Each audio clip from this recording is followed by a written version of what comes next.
حبايبي، شو اخباركم؟ ان شاء الله بخير. معكم ام عمر من قناه كلوشكو.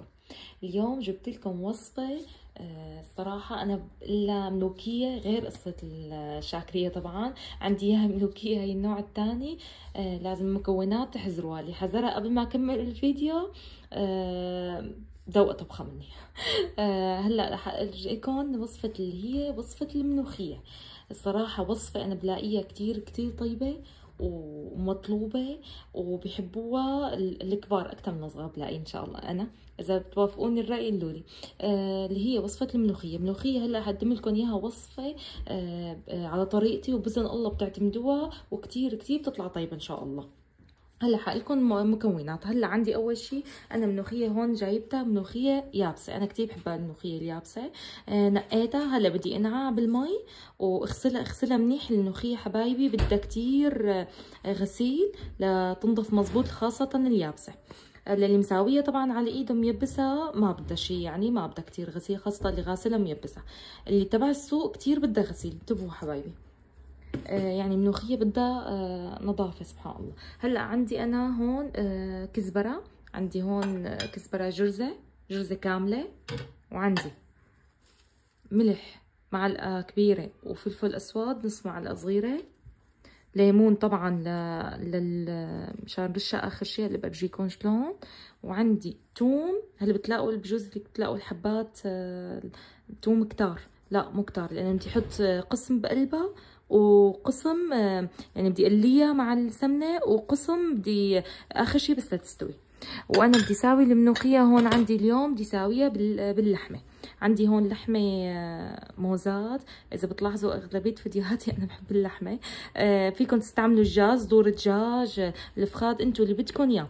انا عندي هون لحمه، مره ثانيه برجيكم اياها ان شاء الله بالدجاج. وعندي هون يا حبايبي عم اعملكم على اللحمه. هون عندي اللحمه 250 جرام. الثوم اللهم صل على النبي عندي تقريبا شي 10 حبات.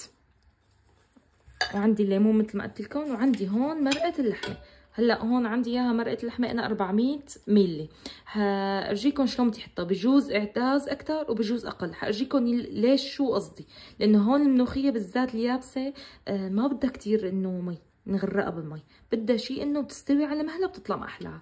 انا هون اهل بيتي بنحبها، او مثل ما بساويها من زمان بحبها تطلع ناشفه، لا بحبها تكون مبلوله، ولا يعني بحبها صراحه بحبها تكون ناشفه. هلا هي المكونات عندي اياها الاساسيه، هاجيكم خطوه بخطوه. بعد ما اخلص الملوخيه بدي انقعها شي 10 دقائق تقريبا، وبدي اغسلها منيح، واجيكم باقي شو بدي اساوي ان شاء الله. خليكم معي حبايبي. هي جبت لكم حبايبي. هلا حطيت عندي طنجره، حطيت السمنه. انا عندي من هي المعلقه حطيت معلقه كبيره. من المعالق تبع الاكل بدك تحطوا تقريبا 4 ملعقه كبار.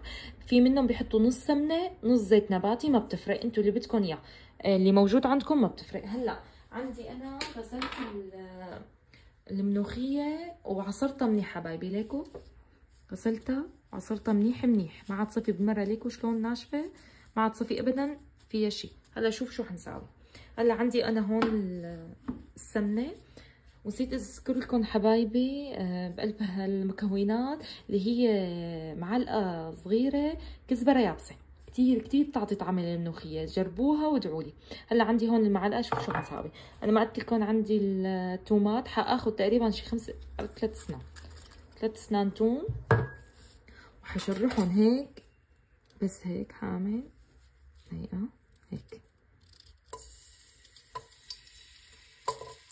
وحقليهم. اول شي بدي اياها الملوخيه تغب الطعمه.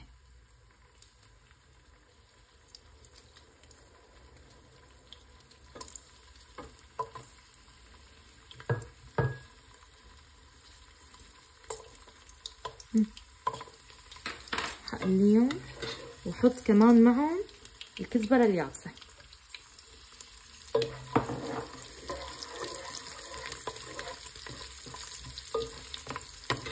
هيك تقريبا شي قدر دقيقتين بس مو اكتر.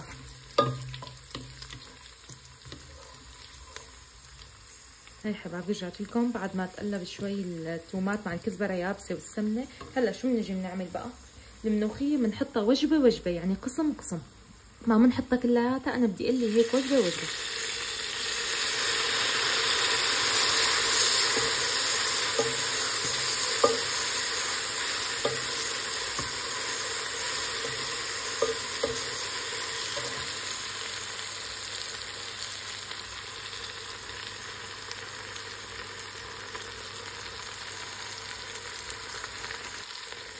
هاي عم قلي حبايبي وجبه وجبه يعني.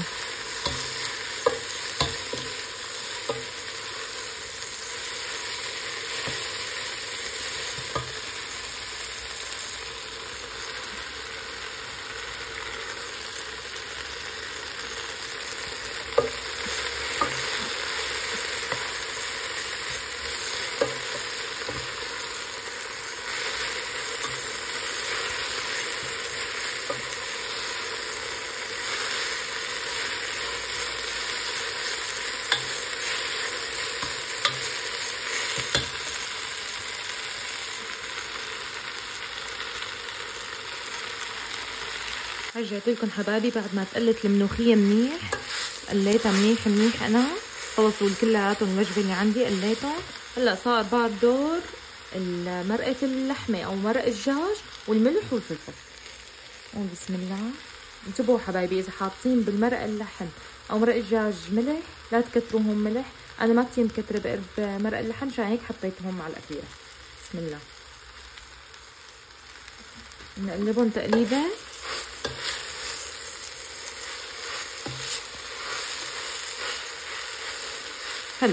هلا بنحط بقى عندي مرق اللحم. شوفوا بقى، بسم الله الرحمن الرحيم. يا بحطهم كلهم يا نصلي برجيكم ليش. بسم الله.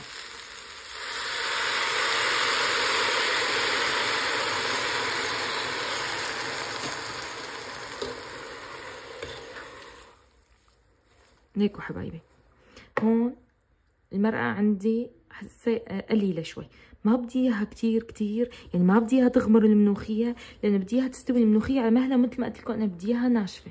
اللي بيحبها الملوخية مبلولة، تطلع شوي مبلولة بالصحن، يعني يكتر لها مي. هلا أنا ما بدي كتر لها، هلا قليلة شوي، بدي اضيف لها بس 100 ملي، يعني صاروا 500 ملي بس. أنا الملوخية هون عندي اياها اليابسة جايبة الكيس 200 جرام. هلا بدي اضيف بقى مثل ما قلت لكم المرق اللحم.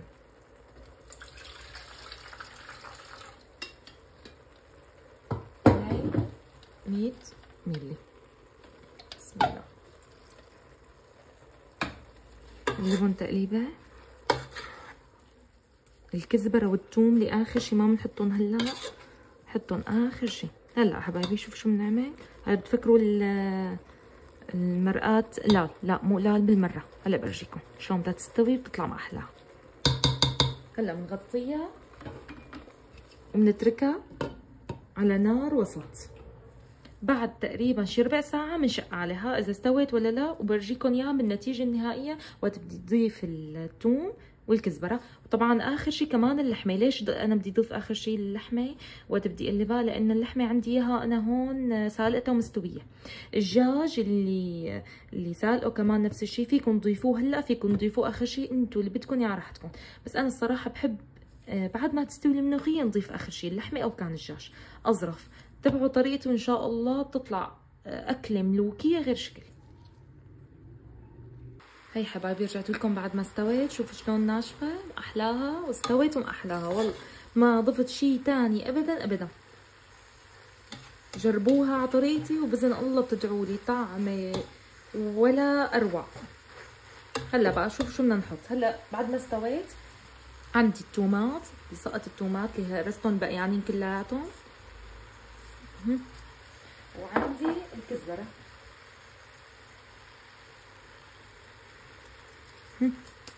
الكزبرة حبايبي فيكم تقطعوها وسط، يعني لا ناعمة كتير ولا خشنة، وسط. هلا بقى بعمل لهم تقليبة مع بعض. بسم الله.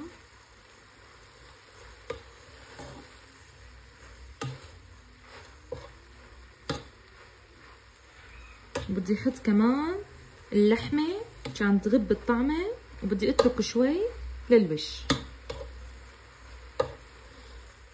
وبتكون وصفة الملوكية عن جد ملوكية خالصة. جربوها حبايبي. لا تنسوا حبايبي اشتراك بالقناة، تفعيل زر الجرس ليصلكم كل جديد.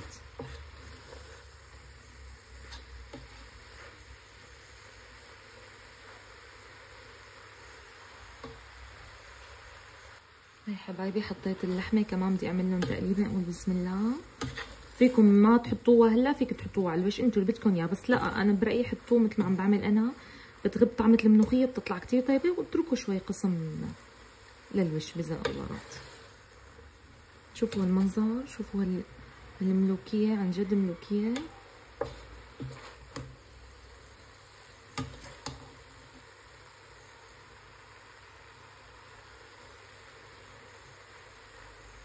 هلا في منه حبايبي بضيفوا هلا الليمون، انا ما بضيف بالمره، انا بحطها هيك على جنب، واللي بده بيعصر. في منهم بحبوها حامضه، في منهم بحبوها شوي هيك شيء انه لدعه حموضه كذا.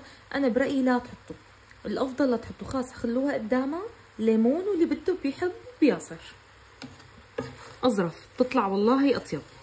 عم بعملكم اياها مثل ما بساويها انا، وعقصولها بزقلرات. شوفوا شلون ناشفه، هيك بدي اياها انا. اللي بحبها مثل ما حكينا بحبها شوي فيها مرقه، يتركها شوي بعد ما استوت، يا يضيف لها اذا نشفت ودغري يسكبها. هي اللي بحبها مثل ما قلت لكم فيها شوي مرقه.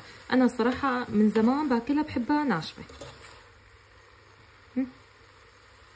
ما في، بتركها دقيقتين بس وبعدين بطفي عليها وبتكون خالصة. هاي خلصت وصفتنا اليوم، ان شاء الله تكون عجبتكم. ملوخية وأكلة عن جد ملوكية.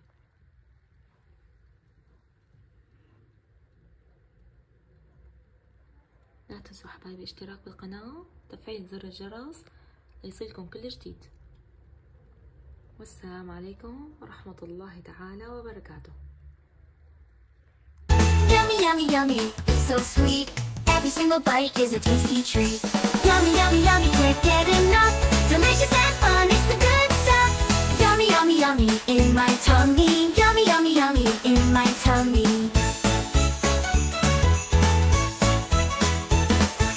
Yummy, yummy, yummy, it's so sweet. Every single bite is a tasty treat. Yummy, yummy, yummy, can't get enough. Delicious and fun, it's the good stuff. Yummy, yummy, yummy in my